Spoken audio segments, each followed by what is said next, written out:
And welcome to a brief presentation on a few molar mass conversion examples. I'll be going over 7 through 9 on your worksheet, so please direct your attention there now. Okay, so initially we are asked to calculate the number of atoms in a 425 gram sample of sodium. So essentially, we know that we start off with 425 grams of Na, which is sodium. And the ultimate goal here is to get this in terms of moles, so we could eventually use a molar quantity conversion to get the total number of atoms.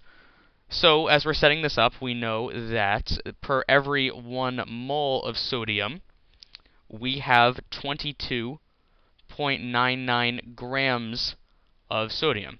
And again, grams of sodium cancels out. So now that we have this in terms of moles, we need to recognize that per every mole of sodium, or really any substance, we have 6.02 times 10 to the 23 atoms of sodium. And again, we need to recognize that moles of sodium cancels out here. So now it's basically just down to doing some arithmetic. Let me get my calculator out. If we take 425, divide by 22.99, and then multiply by 6.02. And again, this is times 10 to the 23 atoms. This is 111.28. If I compress this down, if I shrink it by 2 decimal places, I get approximately 1.11. And because I shrunk this by 2 decimal places, I now have to increase my power of 10 by 2. So this whole thing becomes, let me write this down in red, 1.11 times 10 to the 25 atoms of sodium. Okay, now to number 8. We are asked to calculate the mass of 1 carbon atom. So we know that we're starting off with 1 atom of carbon. And now again, we're just essentially doing this process in reverse. Now we're starting with an atom. Now we want to set up a molar quantity conversion and then eventually use a molar mass conversion to get the mass of 1 carbon atom. Now we know that per every mole of carbon, we have 6.02 times 10 to the 23 atoms of carbon. The atoms of carbon cancels out. Now we have it left in terms of moles. We know that per every mole of carbon, the molar weight, or mass, is 12.011 grams. 12.011 grams divided by 6.02 comes out to approximately 2.00.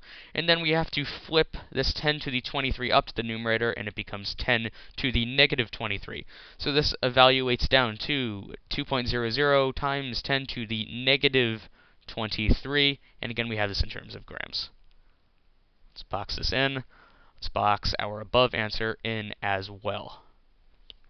Now, finally, calculate the number of grams of oxygen in a 15-gram sample of calcium oxide. Again, our goal here is to eventually convert this to moles of the entire compounded substance. And then, if we could somehow eliminate the quantity of moles of that substance and get this in terms of moles of oxygens, we can use a molar mass conversion. And I'll show you how to do that. So essentially, we're starting out with 15 grams of CaO.